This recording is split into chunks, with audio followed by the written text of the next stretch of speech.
Hello everyone, I am Professor Sanyukta. Welcome everyone to my Risk Management Lecture Series 5. Today in this lecture, I am going to cover liquidity risk, its meaning, different types of liquidity risk. We'll discuss about the different types with examples, and estimation of liquidity risk. How we can estimate liquidity risk. Moving forward to the first topic, that is liquidity risk, its meaning. As per the definition is concerned, we can say the term liquidity risk means cash crunch for a temporary or short-term period. These kinds of situations are generally having an adverse effect on any business and profit-making organization. Unable to meet short-term debt or short-term liabilities, the business house ends up with a negative working capital in most of the cases. So, to just it up, we can say that liquidity risk means lack of cash to fulfill the current obligation of an organization.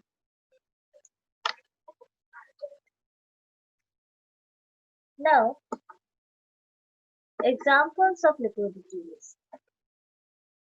We can say that if there is an inability to meet short-term debt due to exceptional losses or damages during operations, due to exceptional losses, or if there are damages during operations, we can say that there is a lack of cash over there. So the company may not be able to fulfill its current obligations, that is to meet its short-term debt obligations. Unable to meet proper funding within specific time frame, the rise of material cost causes rises in manufacturing expenses for the concern.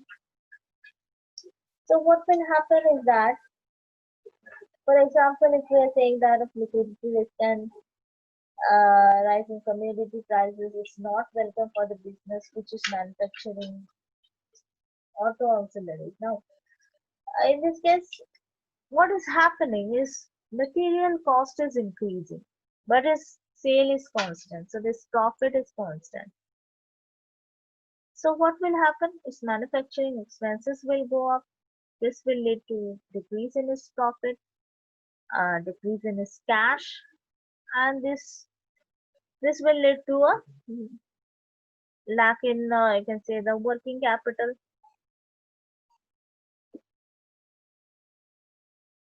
There will be a cash crunch in the organization. Now, types of liquidity risk. What are the different types? The first category is, it is divided into two categories.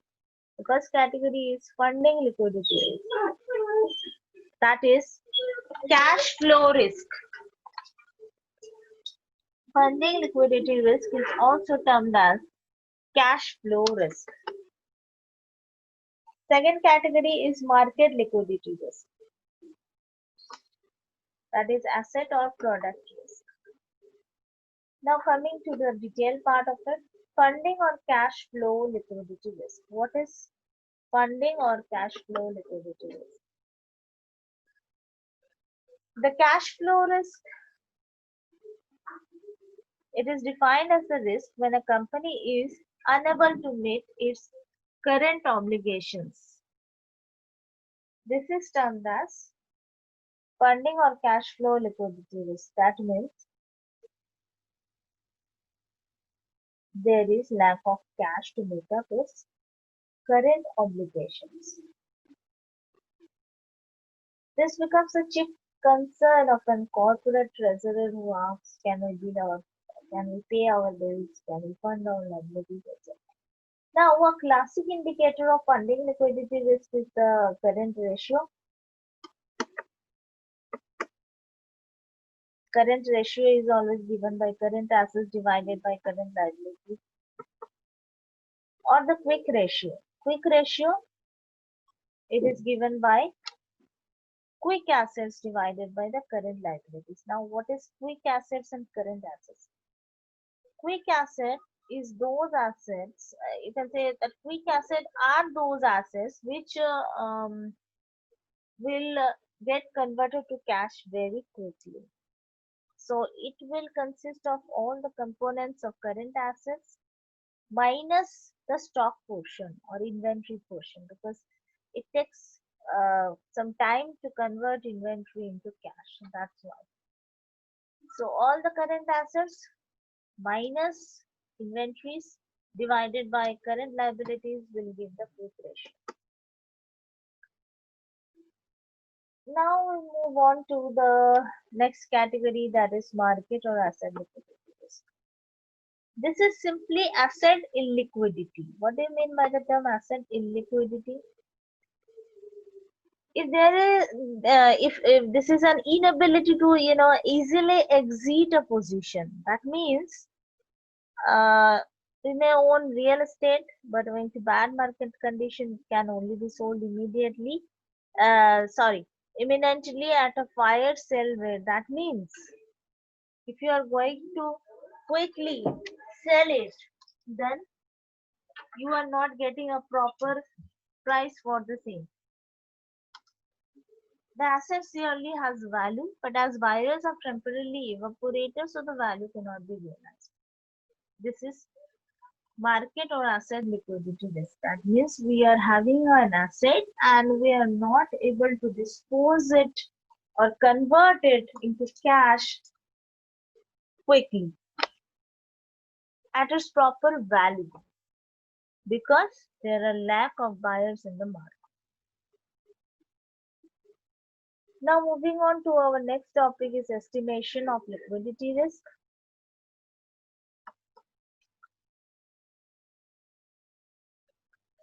Liquidity risk can be estimated by various measurements. Most importantly, we use liquidity ratios, which is one category of financial ratios. That is, liquidity ratios give a measurement of the ability of a firm to meet its current obligations. Important liquidity ratios are current ratio, that is current asset divided by current liabilities, and uh, ideal ratio we can say it should be greater than equal to 2:1. Current ratio should be uh, at mean it should be double the current liabilities. It may be greater also, it's good, but it should be minimum. It should be double that of the current liabilities. Our next measurement is quick ratio that I already discussed, that current assets minus inventories and divided by current liability. It should also be greater than equal to 1:1. Ideal ratio. Now cash ratio, it is also very important ratio. Cash ratio is actually cash plus marketable securities we see. That is the most liquid form of assets that you are having.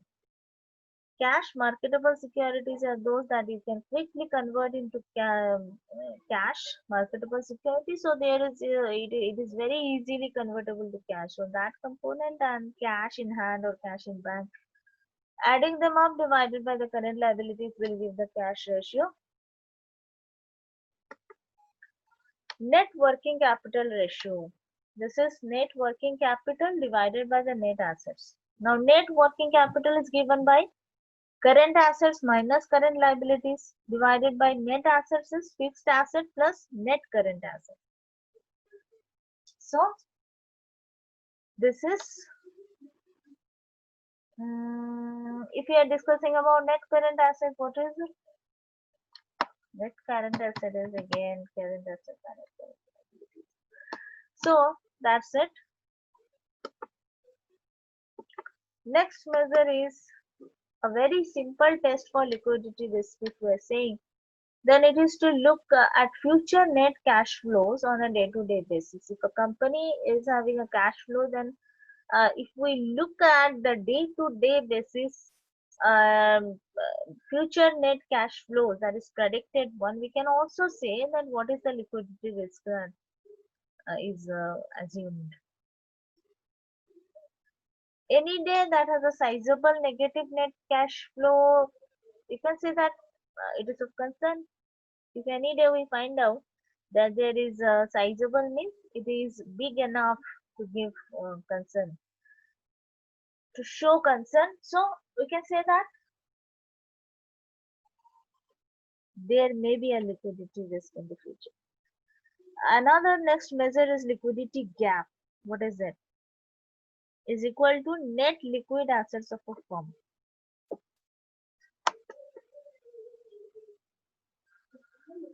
It is equal to liquid assets minus volatile liabilities. Net liquid assets of a firm at a point of time is equal to the liquid assets minus volatile liabilities. So liabilities may fluctuate from time to time, so that is called volatile liabilities. If we subtract it from the liquid assets, we get the net liquid assets. This is termed as liquidity gap. Next is measures of market liquidity risk. Previously, we were giving the different measures associated with funding liquidity risk. Now, the measures of market liquidity risk measure is width. Width is what? The bid ask spread. That means buying rate, and this is the selling rate at which the liquid can be disposed of. This is called the width. It is also you can say this is actually called the width. Now depth. Next one is depth. What is it? It refers to the ability of the market to observe the sell or exit of a position. That is amount of an asset that can be bought and sold at various bid and ask spread. What is the amount of an asset that can be sold and bought? This gives you the depth. Immediacy. Immediacy means the time needed to successfully trade a certain amount of an asset at a prescribed cost. Time that is required to dispose of. That's it. How immediately whether you are able to sell that asset or it takes some time, that will give a measure of the immediacy. Now in the next lecture we are going to cover credit risk, concept of credit risk, credit analysis of corporate bonds, agency ratings. We are going to see the different ratings and modeling of credit risk. These are the few topics that we are going to cover in our next lecture. So I thanks all my viewers for patiently listening to my lecture. Thanks to all of you. See you all in my next lecture. Thank you. Once again.